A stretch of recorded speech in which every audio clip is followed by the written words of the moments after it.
New proponents come forward in the second stimulus bait agreement.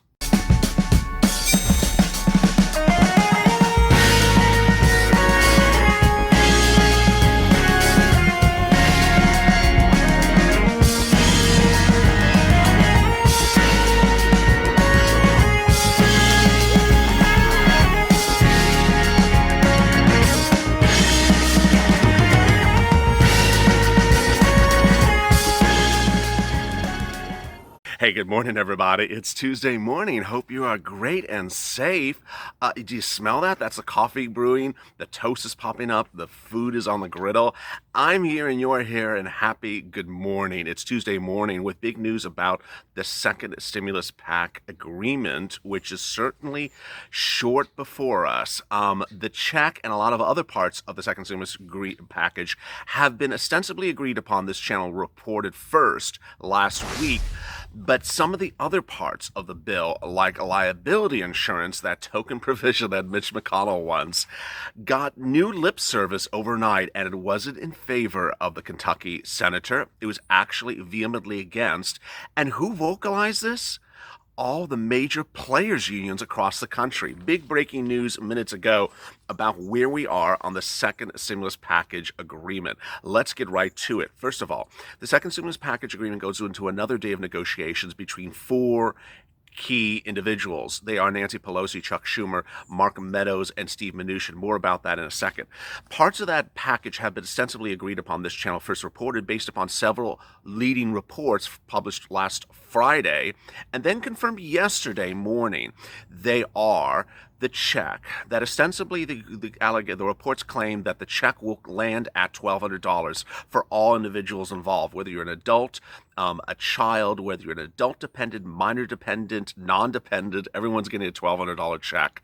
Next, Steve Mnuchin overnight delivered some really great news. If you didn't catch it on Evenings with LALATE, let me tell you the details. He said that if you are set up for electronic delivery, especially if you're on SSDI or SSI or Social Security, you can receive and will receive, according to Steve Mnuchin, the funds, the stimulus check, within 7 days after the bill becomes law.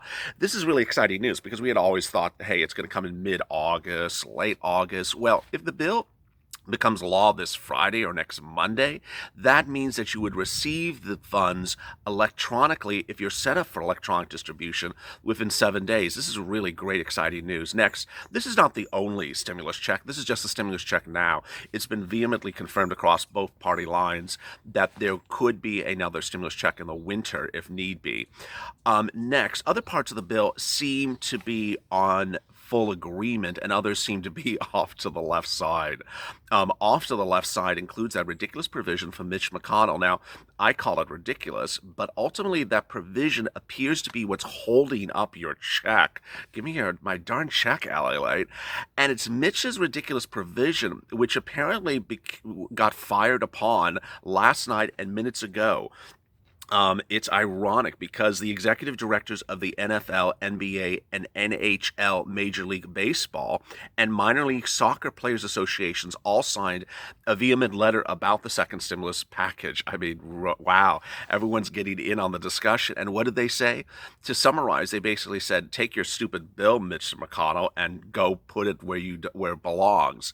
They don't like that provision from Mitch McConnell that says you could not sue your employer if you contract COVID-19 on the workforce, except if it's an intentional act.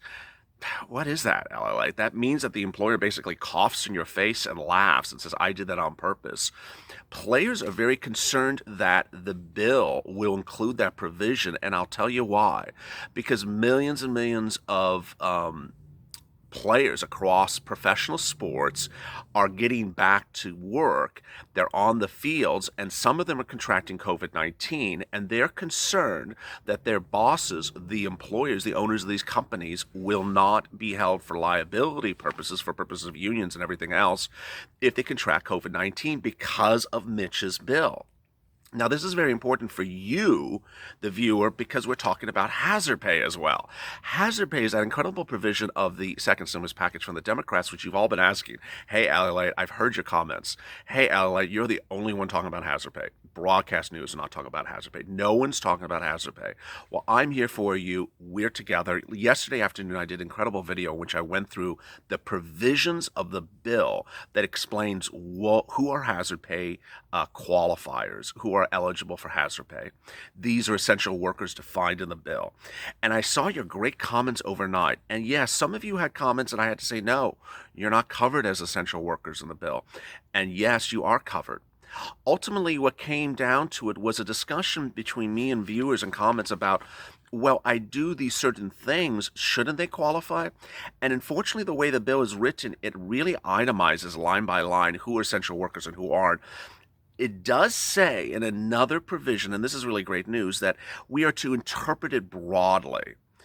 And so, for example, I had one person who said, I work for a company that makes the envelopes for the post office. Am I an essential worker? Because I had said on broadcast that essential workers include the post office. The answer is no. The task is not so much the issue, it's the delineation of the job core. So, for example, someone said, I work for Amazon. The fact that you work for Amazon is not what is triggered by the bill. It's more the task. The task is that you are out delivering packages every morning. That is absolutely covered. The fact that you work for Amazon doesn't mean much of anything. It's sort of like I work for Google, I work for Microsoft, I work for Apple. That doesn't mean anything. It's the fact that you're doing shipping and receiving. That's what qualifies for hazard pay. Hazard pay is a lot of money, and I told you to get lined up to do the calculations to figure out whether you qualify for hazard pay. It's $10,000. Yeah, it's a lot of money. It's on top of your stimulus check, and it would land in your bank account. Now, I also detailed on the stimulus check videos yesterday, and you were so happy that I did this, that, hey, does the stimulus check conflict with something else? No, it does not. So if you are working, you still get a stimulus check. If you're unemployed, you still get a stimulus check. If you're on SSDI or SSI, Social Security or railroad benefits, you still get a stimulus check. If you are on unemployment benefits, you get a stimulus check. Stimulus check is not like a replacement for something else, because I saw a lot of comments of people confused saying, hey, am I not going to get a stimulus check because I'm doing this? No, it's not like they're sitting back and saying, okay, check. Check. Oh, you're not doing that. Check. Oh, you're not getting a stimulus check. No, that's not how the bill is written. So that's really great news. You're getting a stimulus check. There's only two people who are not getting a stimulus check. One, you made a buttload of money last year, and people always laugh. What is a buttload of money? You know what a buttload of money is. It's just a lot of money. Boatload of money. I'm butchering the expression. Or that you are more than three dependents on someone else's tax return. If you're the fourth dependent, the bill as written suggests that you're not going to get it. Finally, child support.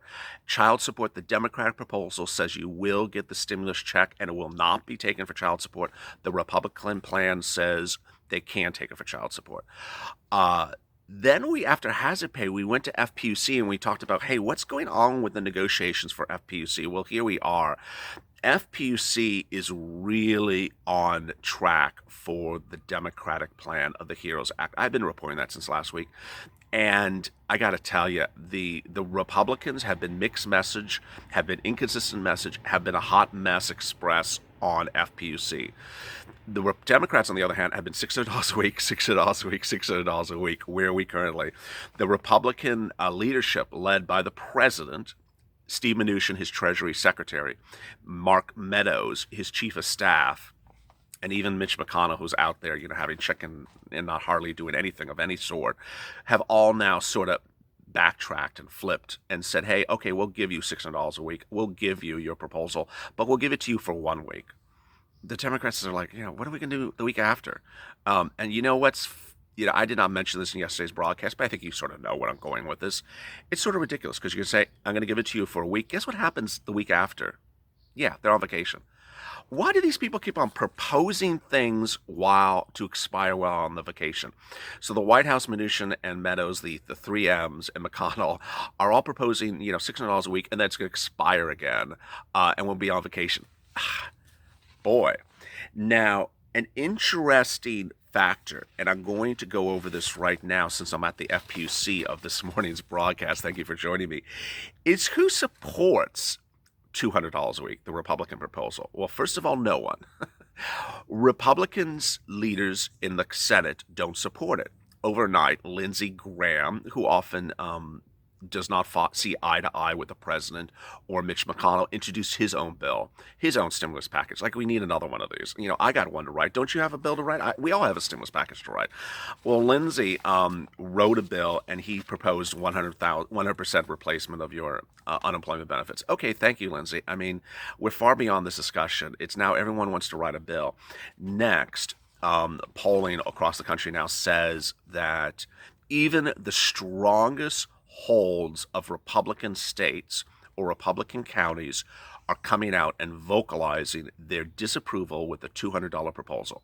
It's that apparent.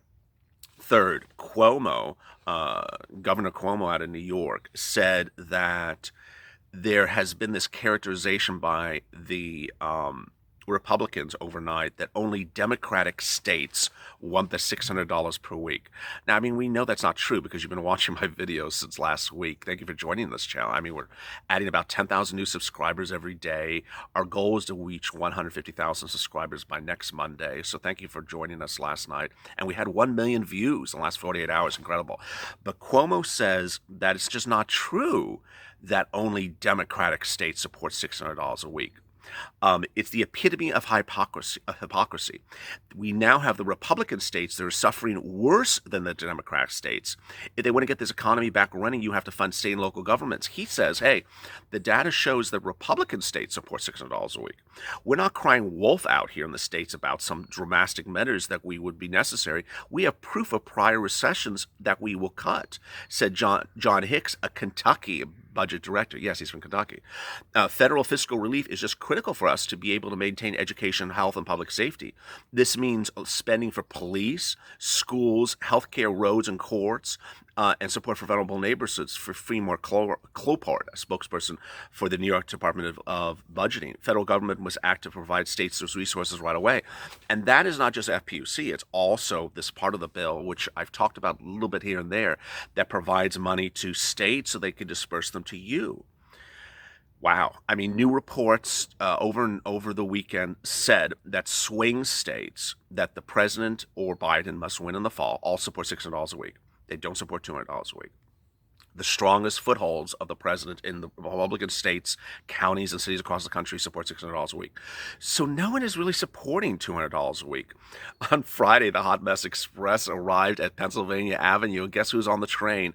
Marco Rubio, who does usually much of nothing, and that great guy out of the West, the senator from Utah, Mitt Romney, and they said, hey, we don't like the Republican bill. We got our own Republican bill. So how many do we have now? I mean, keeping track, it's just like, okay, everyone has a Republican bill. It's like, it's like an extra side of tartar sauce at this point. Everyone has another Republican bill, but there's only one Democratic bill because no one supports $200 a week. It's just a mixed message. Now, the president is on board for $600 a week. He's just not on board for multiple weeks. And my reporting from other reports as well suggests that's going to implode, that there's going to be an agreement for $600 a week into several months. And then we have Nancy. Nancy, who has proven to be a consummate, strong negotiator with a spine of steel, has literally said she is never going to move off of $600 a week, but overnight she showed her card. And her card is, okay, I will get off of $600 a week if unemployment numbers improve. So this is really quite incredible because it actually calls the card on Mr. Mnuchin. Mr. Mnuchin says we don't need $600 a week because unemployment will improve. She says, fine. When it improves, we won't give $600 a week. It ain't improving this week. It ain't improving next month. Unemployment numbers are out of control. Every Thursday, a new jobless claim number is published. This is the number of unemployment new claims across the country. Last Thursday was out. You saw it. You've been here. I've been here. 1 million new claims published last Thursday. Just that week alone, 19th consecutive week, the worst number since the Great Depression in the 1930s. So, I mean, really, what are we doing here? That's that. And then finally, we have rent eviction moratorium, which the president has come out and said, I support it. Steve Mnuchin says, I support it. Larry Kudlow says, I support it. So we don't see a disagreement for purposes of negotiation about that part. What we do see is all this sort of other extraneous stuff that is really dragging the negotiations.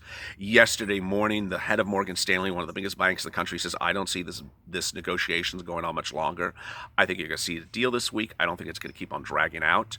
Nancy Pelosi, in a quote, which I grabbed from overnight, said, there's always a possibility we don't get a deal done this week. It's always a possibility, but we're hopeful we're going to get it done. Chuck Schumer yesterday, Monday morning, said that, hey, we've got a lot of stuff agreed upon, but we have some stuff outstanding. What's outstanding? It's Mitch's stuff. It's Mitch's stuff. It's that federal building that no one wants for $3 billion. It's not enough money for states and local counties, which is what Cuomo's talking about. It's not enough money for schools. It's those type of things that are clearly not agreed upon. And when you hear broadcast news has really done not a good service to the story and not reported it with breadth and comprehensiveness, only talk about unemployment. I don't want you to think back and think, oh, the deal's not being done because of unemployment. Hello, there's far more worse parts of this bill that Nancy would never agree to and has said she'll never agree to that is really causing the delay.